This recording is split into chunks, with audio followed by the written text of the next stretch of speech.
band is about. You're in a jazz band, This right? band is called Tribal Jazz, and the title is exemplary of its ingredients. It's like a jazz quartet, a la Miles Davis, John Coltrane, fuel injected by two master African drummers and percussion.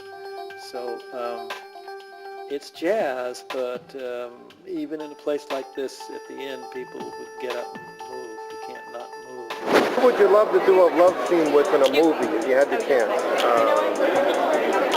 Halle Berry and what's her name? Charlotte Scarlett Johansson at the same time, both of them.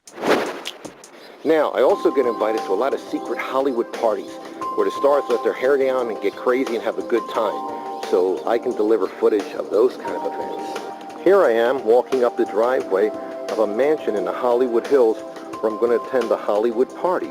And there's my buddy in front of the mansion, Tony Tarantino. Tony, if you had a magic wand, if I lent you one of my magic wands, and you could have any famous person in the whole world as a love slave for one night, who would you have?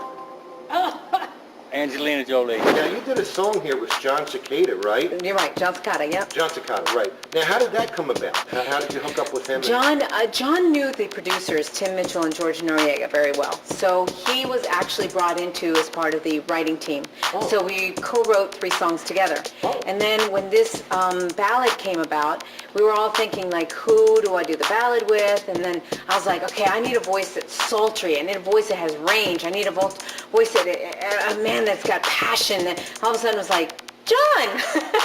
And so it's like, you have to do this. And he just didn't even balk at it. I mean, he was like, absolutely, I got to do it.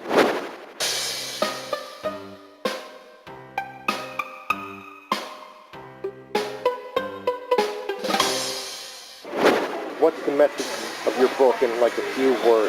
The book is called Real Men Don't Apologize, and it's a kind of a tongue-in-cheek self-help book. It's for men.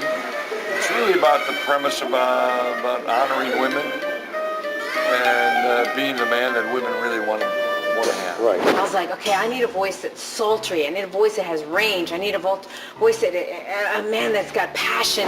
What is the biggest misconception that women have about men, that if they knew the reality, they wouldn't have so much grief with men? That men don't like to commit to anything without a deal. All of a sudden it was like, John! And so it's like, you have to do this. And he just didn't even balk at it. I mean, he was like, absolutely, I got to do it. Wow. If they can present a good deal to a man, he'll commit.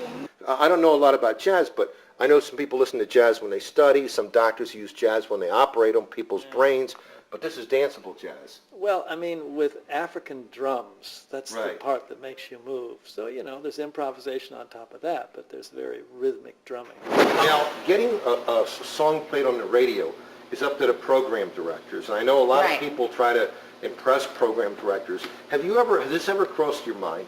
If a program director won't play your record, you send over a WWE superstar to bend his arm a little bit? I mean, is that... You know what? That's a good idea. This person that has nothing wrong with them that reincarnation couldn't cure. Pamela Anderson. Now, let me ask you, John, if you could have your choice of recording a record with anybody in the world who's in the music business, who would you like to record with just to have that experience? You're putting me on the spot, aren't you?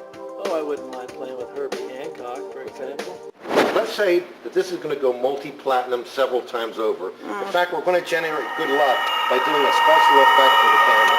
Okay? Now, what do you want to do after that? Do you want to get into acting more? Do you want to star in movies?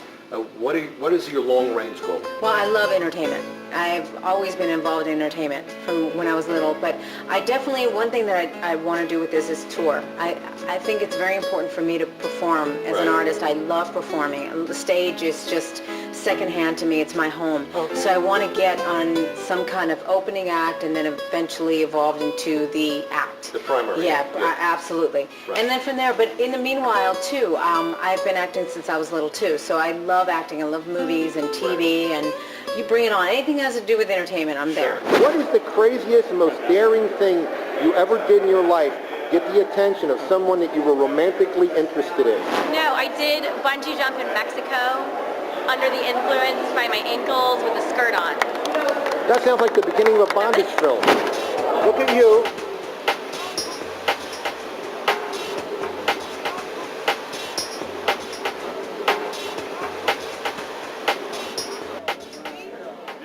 back at your career, because it's been a very vivid career, if you could go back in time, if you could jump into a time machine, back to the beginning of the Doors, what piece of wisdom would you bring to the band and say, look, instead of doing it the way we did it, why don't we do it this way?